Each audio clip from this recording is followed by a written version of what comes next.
new DLC, you fools.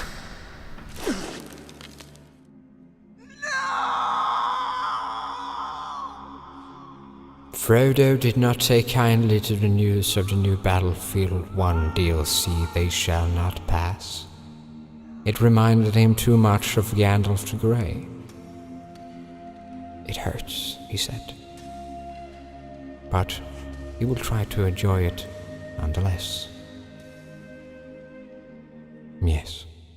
But I, for one, am excited for Battlefield 1's new DLC, mainly because I always get bored with games too quickly, or, well, I want new content as quickly as possible. Just that I like playing on new maps, I like exploring new things and trying to find new things. Even though I like these maps, some of these maps that are in Battlefield 1, I think it's always nice to have something new to look forward to and actually play around with, so I am looking forward to a new DLC, and also we are going to have to actually be able to play the French this time around. This was apparently quite the gripe that people had with the game when it first launched, that we couldn't actually play as the French, which seems a little bit stupid because they were a pretty big part of the First World War. Well, we can find hints on what kind of maps you can expect from this DLC just because of this concept art that they released, and they have written a little bit about what these pictures represent and where I guess we can expect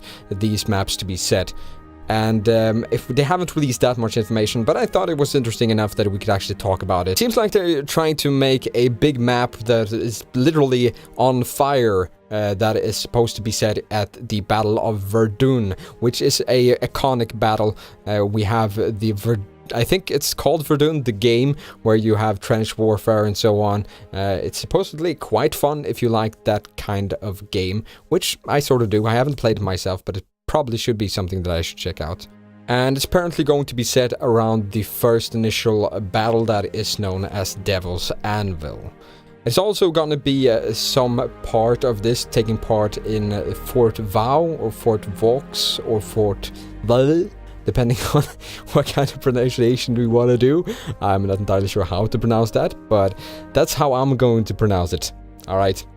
And apparently that's gonna be, it sort of reminds me of Operation Locker in Battlefield 4, which is a map that I quite enjoyed, so it would be nice to have some sort of map like that one in Battlefield 1.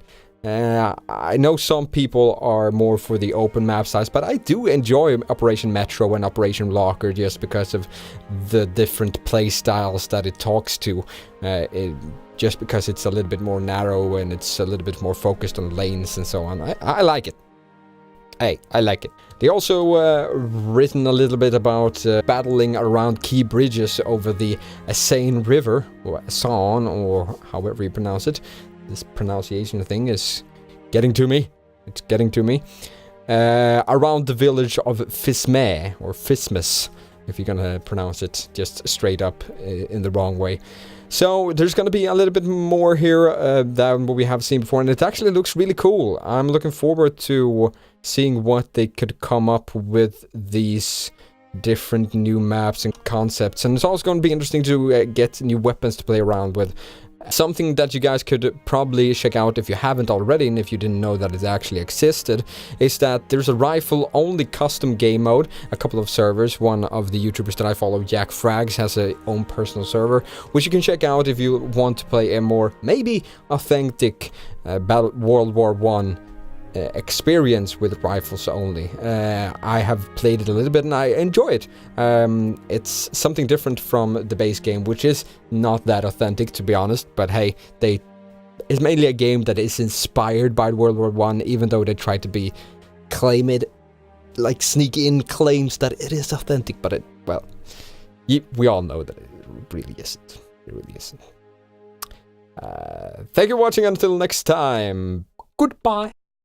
If you liked this video, or if you'd like to subscribe, you can press the like button and then you can press the subscribe button. Don't forget to press the little bell button so you get a little notification button. But then you can press the like button over at the subscribe button, and then we're pretty much done. Thank you for watching. Goodbye.